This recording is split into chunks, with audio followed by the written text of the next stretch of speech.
Isang na-upgrade na features at specs sa motor na ito ang alamin natin at ano nga ba ang magiging advantage at disadvantage nito kasama ng kabuang presyo at siguradong isa rin ito sa magugustuhan ninyong mga kaibigan dahil sa maraming bagong features na meron na sa motorsiklong ito. Pero bago yan syempre, kung bago ka pa lamang po dito sa aking channel, baka naman kapatid kung pwede ay pakihit ang subscribe at notification bell icon para lagi kang updated sa ating motorcycle news and reviews. Huwag din kalimutan na mag-follow sa ating Facebook page. Inilabas ang bagong modelo ng Yamaha X-Force 155 sa Japanese market kamakailan lang. Ang pagsibol ng makabagong henerasyon ng isang motorsiklo na kung saan ay ipinapakilala na may makabagong youthful design na kalakip ay makabagong features na para sa mga kabataan ngayon. Ang pagkakaroon ng mga agresibong disenyo at estilo ng kanyang front face na may daytime running light na makikita sa center position at dagdagan pa yan ng naka-vertical signal lamps na sa ibaba naman nakalagay, sinamahan ng napakaangas na headlight at smooth type windscreen protector nito na mas nagpaangas palalo sa external design at overall features. At ang pagiging convenient naman ito ay hindi rin nawawala sa pagkakaroon naman ng flat footboard o gulay board na tinatawag. Unlike kasi sa ibang unit ng Yamaha, tulad na lamang ng Yamaha Aerox, Yamaha NMAX na may central spine na lagayan ng gasolina, so ang kagandahan naman ng motorsiklong ito ay magkakaroon ka pa ng space na pwedeng paglagyan ng mga gamit o bagay na hindi nakasya sa kanyang compartment storage, at samahan pa yan ng comfortable seats platform na may makapal na foam na parang nakaka-relax namang tingnan. At ang rear portion naman nito makikita ang compact LED na tail light nito na may pagka-modern looks na, at sa pamamagitan nito ay lumalabas ang pagiging premium at pagiging elegante ng motorsiklong ito. Naka-halogen bulb naman ang iba pang mga ilaw nito, kagaya ng sa headlight, daytime running light, position light at turn signal lights. In terms naman sa mga features pa na meron sa motorsiklong ito, ang instrument cluster ng motorsiklong ito ay naka-LCD display. Ang kagandahan naman ito ay may kasama na itong Bluetooth connectivity, na kung saan ay pwede mong ikonekta ang cellphone mo dito, lalo na kapag ikaw ay nagda-drive at may inaasahan kang importanteng tawag or text message, ay mas mabilis mo makikita ang notification sa screen ng instrument cluster nito kapag may na-receive na call or text ang cellphone mo. Kaya mas magiging kampante ka na wala kang mamimiss na mahalagang bagay o mensahe mula sa cellphone mo. Meron rin itong Wayconnect system ng Yamaha. Ang sistemang ito na kung saan ay mamonitor mo ang maintenance recommendation mula sa motorsiklong ito at ibang aktibidad maging kanyang last parking location. Bago lang din ito na sistema ng Yamaha na kung saan nagagamit na rin sa ibang modelo nito. At bukod pa dyan ay may kasama na rin itong USB port charging system na po pwede na rin mag-charge ng cellphone habang ikaw ay nagda-drive. Karagdagang convenient din naman dahil kapag alam mong lowbat ka na ay hindi mo na kailangan pang mag-stop over sa mga charging station dahil makakapag-charge ka na rin dito mismo sa motorsiklo. At syempre kung napaka-convenient nito ay hindi naman nawawala ang pagiging safety naman ng motorsiklong ito. Dahil pagdating sa kanyang mga safety features ay siguradong mapabibilib ka rin. Ang pagkakaroon ng advantage sa safety features din kasi ang hinahanap ng marami, lalo na kung ikaw ay baguhan pa lamang sa pagmamaneho ng motorsiklo. Ang pagkakaroon nito ng naka-dual channel ABS sensor, ang isa rin sa ipinagmamalaki ng motorsiklong ito na kung saan ay mas magiging confident ka na rin kung mapatakbo mo man ng napakabilis at bigla mong napindot ang brake lever nito, ay safe na makakapag-brake nang hindi ka tumatalsik o ma-out of balance. At hindi lang yun, isa pang karagdagang sa safety features nito ay ang traction control system naman. Tama po kayo nang naririnig, ang motorsiklong ito ay equipped na din sa makabagong safety features na ito, na kung saan ay magagamit mo naman sa mga kurbadang kalsada, madudulas at matubig na lugar, o kaya naman sa malulubak, dahil sa pamamagitan nito ay may iwasan ang pagkadulas o pagkasemplang dahil binabalansin nito ang ikot ng dalawang gulong sa harap at sa likod. Kaya mas magiging panatag ka pa habang ikaw ay naglulong ride. At speaking sa long ride mga kaibigan, ay talagang mapapakinabangan mo rin dahil ang motorsiklong ito pagdating sa kanyang makina ay powered by 155 cubic centimeter na displacement capacity with single cylinder, naka 4-stroke with single overhead cam, at naka 4 valves na rin ang buong makina nito na mas tumatagal naman sa napakahabang biyahe dahil ang cooling system nito ay naka liquid cool type na. At syempre, hindi pa rin mawawala ang Blue Core technology at ang VVA o Variable Valve Actuation na kung saan ay pinapaganda pa lalo ang takbo ng makina at mas pinapatipid na rin ang pagkonsumo sa gas. Ang makina ng motorsiklong ito ay dinagdagan na rin ng isa pang feature na SMG o Smart Motor Generator na ang ibig sabihin ay mas tahimik at smooth na ang andar ng makina nito na hindi na rin maingay ang ugong At isa pa sa kagandahan ng scooter na ito, ay hindi na rin ito mausok, kaya eco-friendly na rin talaga.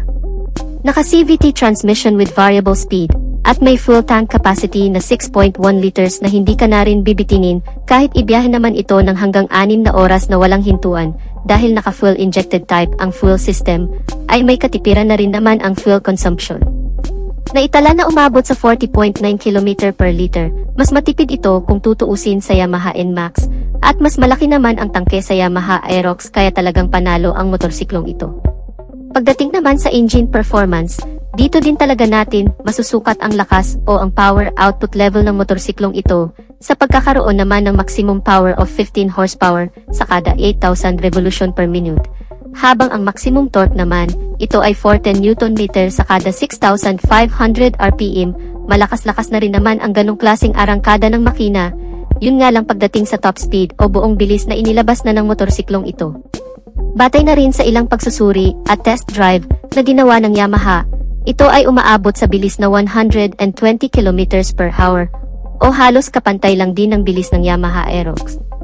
Para naman sa ilang specs na meron pa sa motorsiklong ito, pagdating sa kanyang chassis and suspensions, ang front suspensions nito ay naka-telescopic fork, habang ang rear suspension naman nito ay naka-swing arm with dual shock absorber. Hindi pa man natin nagagamit ang motorsiklong ito, pero sa tingin ko, base na rin sa experience sa paggamit ng ilang motorsiklo ng Yamaha, tulad na lamang ng Aerox at NMAX, ay mukhang maganda na rin naman ang shock response o laro ng suspensions nito. Kung madadaan mo man sa malulubak mahahumps, sa tingin ko ay hindi na rin naman ganun katagtag, at syempre dahil nga sa Yamaha brand ito, ay makasisiguro ka na rin naman sa pagiging matatag, dekalidad, maaasahan ang suspensions ng motorsiklong ito. Ang mga gulong nito ay may sukat sa front na 120/70R13, habang ang rear tire size naman nito ay 130/70R13. Naka-alloy wheel at naka-tubeless na ang mga gulong. Pagdating naman sa braking system nito, ang front brake nito ay naka-hydraulic single disc brake with piston caliper brake na may ABS sensor, at ang rear brake naman nito ay naka-hydraulic single disc brake na rin with piston caliper brake na may kasama na ring anti-lock braking system. Ang ilan pa sa mga features na meron sa motorsiklong ito, tulad na lamang ng idling stop system, passing light switch, side stand engine cut-off switch at engine check warning. Malawak na rin ang underseat compartment storage, na may capacity naman na 23.4 liters na kasyang-kasya naman dito ang full face helmet, at meron na rin itong retractable hook na kasama, na po pwede mong pagsabitan ng ilang bagay. Mayroon na rin itong bulsa sa may console panel, at hindi ka na rin mahihirapan kapag ikaw ay magpapagasolina, dahil nasa labas na lang din ang fuel access nito o lagayan ng gasolina na mas advisable naman ito kung gagamitin mo pang deliver, dahil hindi mo na kailangan pang bumaba ng motorsiklo at tanggalin kung sakali mang may karga-karga sa likuran. Dahil nasa harapan na mismo ang lagayan ng gasolina nito. Para naman sa dimensions and capacity, ang buong haba ng motorsiklong ito ay nasa 1,895 mm, may kabuang lapad ito na 760 mm, at may kabuang taas naman na 1,120 mm. Ang ground clearance nito ay 125 mm na may wheelbase size na 1,340 mm, may kabuang taas naman ang upuan nito na umaabot sa 815 mm. Medyo may kataasan, kaya siguro ang tansya ko dito ay kakayanin itong abutin ng hanggang sa 5'3" pataas, so challenging na lang siguro kapag hindi umabot ang height mo dito. Ang buong timbang ng motorsiklong ito ay nasa 130 kilograms. May kabigatan din talaga compare sa other motorcycle scooters. At kung ang presyo naman ang pagbabasehan ay mukhang alam ko na ang magiging reaksyon dito ng karamihan, dahil ang kabuang presyo nito sa ibang bansa ay nasa $2,930 na kung i-convert naman natin sa Philippine peso, ito ay aabot ng hanggang sa 164,000 pesos. Yan ay estimated pa lamang at hindi pa yan ang totoong basihan. Available naman ito sa 4 na color variation. Ito ang Cold in White, Night Titanium Black, Sandstorm Green, at Meteorite Gray. Sa totoo lang mga kamoto, ito ay inilabas pa lamang talaga sa bansang India, bansang Taiwan, at sa bansang Japan, at sana ay dadalhin na rin sa ibang bansa pa sa Asia. And hopefully, sana dalhin din talaga ito dito sa bansa, kasi sa tingin ko ay medyo nahuli, at naungusan na ang Yamaha pagdating sa upgrade ng mga motorsiklo, Kaya mas maganda rin sana kung dalhin talaga itong Yamaha X-Force 155 dito sa Pilipinas. So dito na natin tatapusin ang video natin mga ka-Wizard Moto. Sana nagustuhan ninyo ang video. At kung nagustuhan nyo ay pakipindot ang like button bilang suporta na rin sa ating channel. At sa mga hindi pa nakasubscribe ay inaanyayahan ko kayo kapatid na mag-subscribe sa aking channel para lagi tayong updated sa mga videos na i-upload ko pa. Maraming salamat sa walang sawang pagsuporta. Ride safe and God bless.